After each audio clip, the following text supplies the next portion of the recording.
Okay, hello. I'm Andrew Linke. I'm with ACLED. I should say, first of all, Dr. Raleigh started this project several years ago at PRIO. It started with 6 Central African states and now includes many, many more. I was going to use a kind of, I hope, trusted framework for introducing the data set, but you've seen it now at this point, so anyway.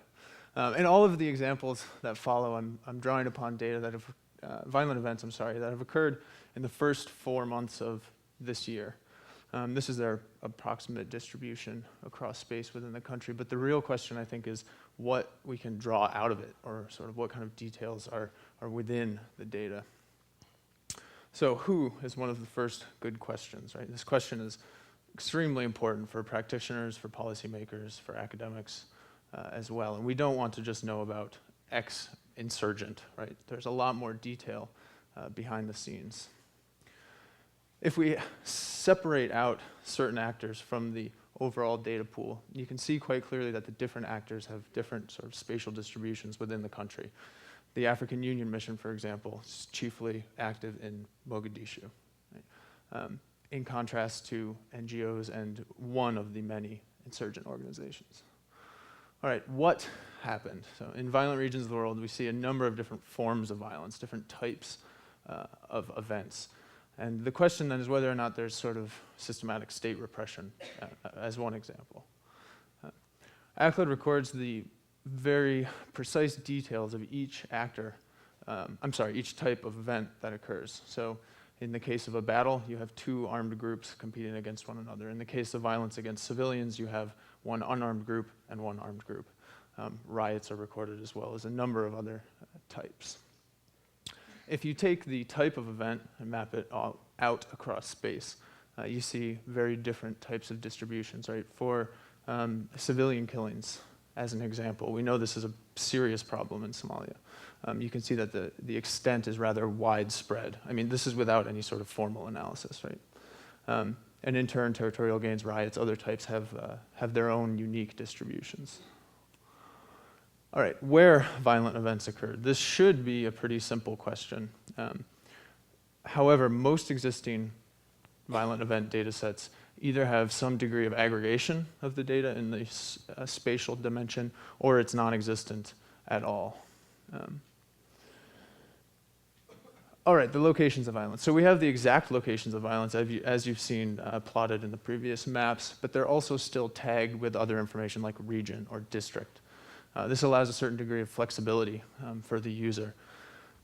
For example, if you're interested only in one region, you can sort of focus on that particular region and still have the data for individual discrete events, right? So you're not sort of eclipsing or glossing over the resolution of the actual data.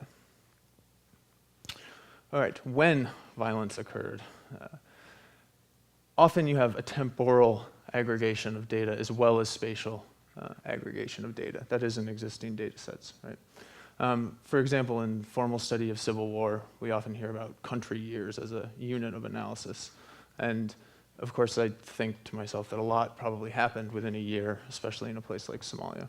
So ACLED records the specific dates of events, and it can be analyzed on a week-by-week basis, a month-by-month basis, say for policymakers, a year-by-year basis for academics, whatever the case might be.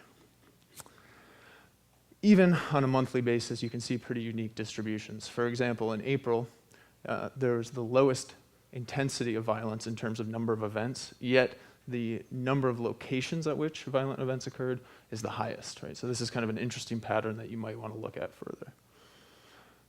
Why the violence occurred. I think in some ways this is why we're all here. It's also the really tough question. We all have some kind of an idea of how different factors are related to one another. One thing leads to another. Perhaps those things integrate, influence one another as well. But the outcome is violence, right? The best ACLED can do is to collect data in a platform, in a kind of standard format that's compatible with various other types of disaggregated socioeconomic indicators, or things like water access, right? If you believe water access is associated with violence, we can very easily plot the violent events right over this heat map. Population density at some smaller aggregated, administrative unit is also possible. How violence occurred. I would say that how violence occurred is this question is usually tacked onto the list, right? How violence occurred is a little bit like what, but it's all broader in scope. It might be the types of a violence, that is the what, but over a bigger time period, right? So an anecdote might help. In early October this month, there was a spike in the number of attacks and threats against civilians working at Medina Hospital. If you take that specific event type category, plotted across time, you might be able to illustrate some types of patterns of exactly how the conflict is occurring, right? How actors engage in conflict. So that's the example I'm finishing with. All of this data is loaded into Spatial Key right now, and during the tech fair, if you come by, you're welcome to play with all of it. Thanks.